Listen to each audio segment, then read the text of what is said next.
Manipulative Gaslighting Abuse, More Than Just Narcissistic Lying video by Gail Meyers. Introduction. Gaslighting invalidation and rewriting history is much more than just lying. The term originated from the movie, Gaslight, which is discussed followed by definitions of gaslighting by the experts. It is the author's belief that everyone should understand gaslighting, so providing a firm foundation of gaslighting is the goal as the discussion continues into gaslighting invalidation, how gaslighters love to rewrite history, physical gaslighting, and some examples of gaslighting. Next, the three phases of gaslighting are briefly discussed, as well as some ideas for moving from the invalidation of being gaslighted toward validation. Armed with a basic understanding of what gaslighting is, the next step is to include some of the ways gaslighting techniques are used. The goal is awareness in order to be equipped to begin recognizing gaslighting if it is happening to you or your loved one. While virtually anyone can employ gaslighting techniques against another person, there are specific situations in which gaslighting is often used. The average person is not intentionally trying to drive their spouse into the psychiatric hospital with gaslighting techniques, for example. However, gaslighting may be found in some abusive relationships, workplace or school mobbings, multiple perpetrator stalkings, the reporting of cause stalking to police, and has even been observed between patients and staff in inpatient psychiatric facilities. Footnote: Don Juan perpetrator is a term coined by Kelly Christensen, meaning pursuing a relationship with someone, much like the one in the movie, for nefarious reasons such as fraudulent or criminal monetary gain. Gaslight, the movie. The term gaslighting derives from the 1938 stage play Angel Street, and the 1940 and 1944 film adaptations Gaslight. This is an absolute must-see movie because it so clearly demonstrates both the techniques and the effects of gaslighting, as well as a hint at the unsavory characters and their motives for gaslighting. Ingrid Bergman won an Oscar for her performance in this psychological thriller playing the wife and gaslight victim of her greedy, manipulative husband. In true narcissistic style, the gaslighting husband has a hidden agenda as he begins the whirlwind romance of his Don Juan perpetration toward Ingrid Bergman's character, Paula. The whirlwind romance began with love bombing, a tactic often used by both individuals and cults with hidden agendas. He sweeps her off her feet during the idealization phase, proposing very early in the relationship. Once married, and with all of the legal rights that go along with marriage, the relationship quickly moves into the devaluation phase as he isolates her and begins to intentionally and systematically drive her insane with gaslighting techniques. He undermines her perceptions by insisting she is hearing things when what she is actually hearing is him sneaking around in the attic. He intentionally moves things so she cannot find them, which has been coined physical gaslighting. Then when she comments on it, he responds to her in a way designed to cause her to continue to doubt her perceptions. While he is doing all of this, he simultaneously tells her she is forgetful, before escalating into telling her she is mentally ill. He is now speaking condescendingly and at times angrily to her as the relationship approaches the discard phase with him threatening to have her committed. He gets the housemates to join in on the gaslighting, which coupled with the imposed isolation results in her being unable to receive validation from anyone for her perceptions, which are 100% accurate by the way. When she insists on accepting an invitation to a party in an attempt to break out of the isolation, he intentionally ruins the event while causing her to look unstable to the others at the party. She is nearly convinced she is losing her mind and is giving up. However, you will have to watch the movie for yourself to see how it ends. I hate it when someone spoils the ending of a movie. Next, gaslighting definitions. The systematic attempt by one person to erode another person's reality by telling them that what they are experiencing isn't so, and the gradual giving up on the part of the other person. Dr. Robin Stern. Gaslighting definition. Martha Stout, Ph.D., author of The Sociopath Next Door, states, gaslighting is a common practice of abusers who attempt to convince their victims they are defective for any reason such as making the victim more emotional, more needy or dependent. For example, If an abusive person says hurtful things and tries to convince you that you are mentally unstable and starts recommending that you get professional help, you might be in the presence of a gaslighter. The Sociopath Next Door by Martha Stout, Ph.D. Gaslighting Definition by Preston Nee, MSBA of Psychology Today. Gaslighting is a form of persistent manipulation and brainwashing that causes the victim to doubt her or himself, and to ultimately lose their own sense of perception, identity, and self-worth. Gaslighting statements and accusations are usually based on blatant lies or exaggeration of the truth. Preston Nee, MSBA, 8 Signs of Being in a Relationship with a Gaslighter, How Gaslighters Emotionally Manipulate, Traumatize, and Exploit Victims on Psychology Today. Gaslighting Invalidation. Narcissistic mothers are liars in more ways than you can even count, but gaslighting is much more than just lying. It is an extreme form of emotional abuse. It is deliberate, progressive psychological warfare. It is the systematic invalidation of another human being. Gaslighting can cause a systematic erosion of the daughter's or son's sense of reality, perceptions, and confidence. Gaslighting is your narcissistic mother telling you are not experiencing, or have not experienced, what you very well have experienced or are experiencing. It is your narcissistic mother telling you your perceptions are unreliable and inaccurate. It can leave you feeling depressed, confused, hopeless, or wondering if you are going crazy. An assessment the gaslighter may quickly agree with, imply, or accuse you of anyway. Gaslighters love to rewrite history. One example of gaslighting I can draw on from my experience with my narcissistic mother is being called names or being accused of being crazy each and every time I confronted my mother with the truth. For example, when I confronted my mother about her slandering me, she flew into a rage, screaming profanity and accusing me of being crazy. If my mother said someone was crazy, you could just about bet that person saw through her or at the least caught her in one of her maneuvers. She then flipped the tale by telling everyone I screamed profanity at her, and did so without provocation. Then later was gaslighting me to my face by insisting I owed her an apology for screaming profanity at her when she was actually the one who screamed profanity at me. Rewriting history can be denying abuse from the distant past or from 5 minutes ago. The typical example of rewriting history is the husband who is having an affair and the wife confronts him.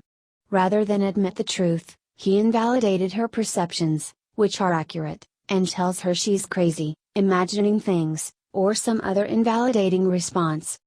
Rewriting history could also include leaving out the good things the scapegoat did and the abusive things narcissistic mother did.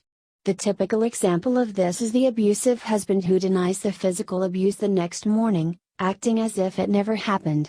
It can also be adding false but flattering details about something narcissist mother did or adding negative, inaccurate things she alleges the scapegoat did. My narcissistic mother could literally rewrite any scenario, always making herself the innocent victim or the hero of the tall tale, even when she was actually the aggressor. Physical gaslighting. While I have not seen the distinction made elsewhere, I refer to this as physical gaslighting.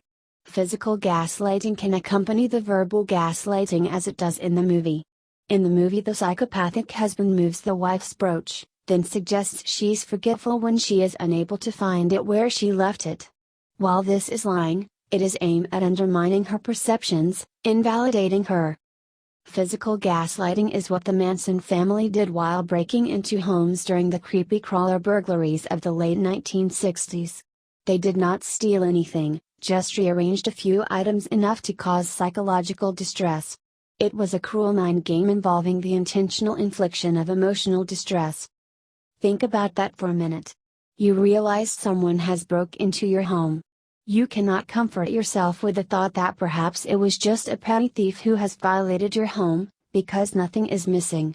Some of your personal belongings have just been moved. Do you doubt your own recollection of how you left things? Do you conclude it is something more sinister than a burglar in your home wanting fast cash? Something directed personally at you. If this occurs, the assumption should be that you are dealing with a dangerous person or group of people. Examples of gaslighting. I never said that. When the person clearly did say it. You're so sensitive. When you are responding as any normal human being would respond. Gaslighting is what a cheating husband does when he has had an affair, denies it and tells his wife she is crazy when she questions him. The wife knows something is wrong even though her husband is invalidating her perceptions by denying it. Staging bizarre events with the intention of disorienting a person. This can be something as slight as moving a person's car keys, then allowing the person to think he or she misplaced them or remarking how forgetful they are. The Gaslight Effect by Dr. Robin Stern. 3 phases of gaslighting. 1. Disbelief. The initial response to gaslighting is often one of utter disbelief. This is often noted as the "what are you talking about" phase. There may be confusion, annoyances, and moments when you cannot quite believe what the gaslighter said to you. This is also where criticism may be used as a weapon to wound even if it has more than a grain of truth to it. 2. Defense. At this stage the gaslighting is producing self-doubt and instability. This is where guilt-tripping, belittling, and the silent treatment may come into play. It can cause you to feel lost, confused, and unable to trust your own instincts and memory. During this time the narcissist may try to keep you isolated or you may isolate yourself. 3. Depression. By this stage you are a shadow of your former self after enduring the battle zone of the narcissist. This is often considered the "it's all my fault" stage. This is the heart-rending, soul-destroying phase of gaslighting. At this phase the gaslighter has often been idealized and you want approval that never comes. Anyone is susceptible to gaslighting, and it is a common technique of abusers, dictators, narcissists, and cult leaders. It is done slowly, so the victim doesn't realize how much they've been brainwashed. Stephanie Sarkis, Ph.D., 11 Signs of Gaslighting in a Relationship on Psychology Today. Personality types of gaslighters. As you might expect, there's one expert who offers the fairly conventional notion that gaslighters are generally people who were narcissistically wounded early in life through emotional abuse, psychological abuse, physical abuse, sexual abuse, neglect, inconsistent parenting and the like, whereas I assert that most gaslighters are not necessarily wounded souls but simply aggressive narcissistic personalities, disturbed and disordered character who are out to dominate, manipulate, and control, and will use any means necessary, including gaslighting, trying to make you feel crazy when they think you're onto them and their schemes and lies, to further their ends. It's a particularly popular tactic among serial cheaters. And I make the point I do because so often victims end up unnecessarily prolonging their abuse because they buy into the notion that their abuser must be coming from a wounded place and that only patient love and tolerance, and lots of misguided therapy, will help them heal. Dr. George Simon, Some Different Views on Gaslighting and Gaslighters. Gaslighting, How to Drive Your Enemies Crazy by Victor Santoro.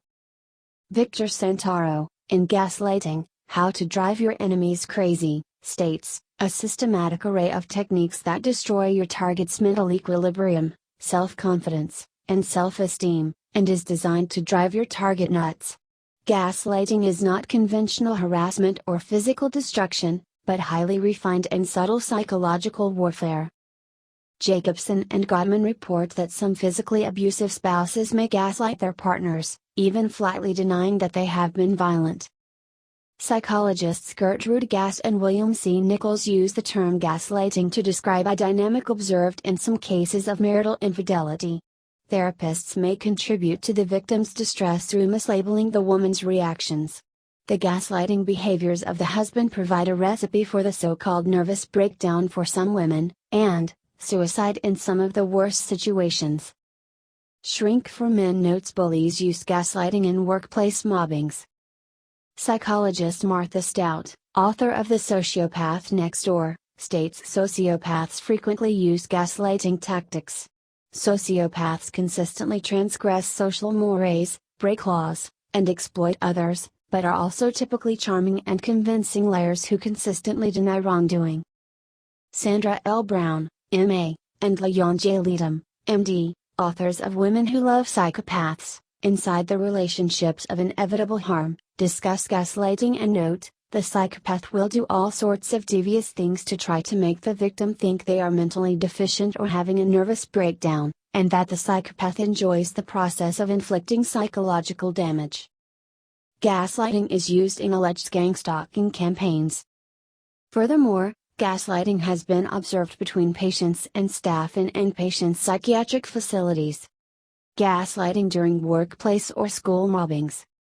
Gaslighting is used during workplace or school mobbings.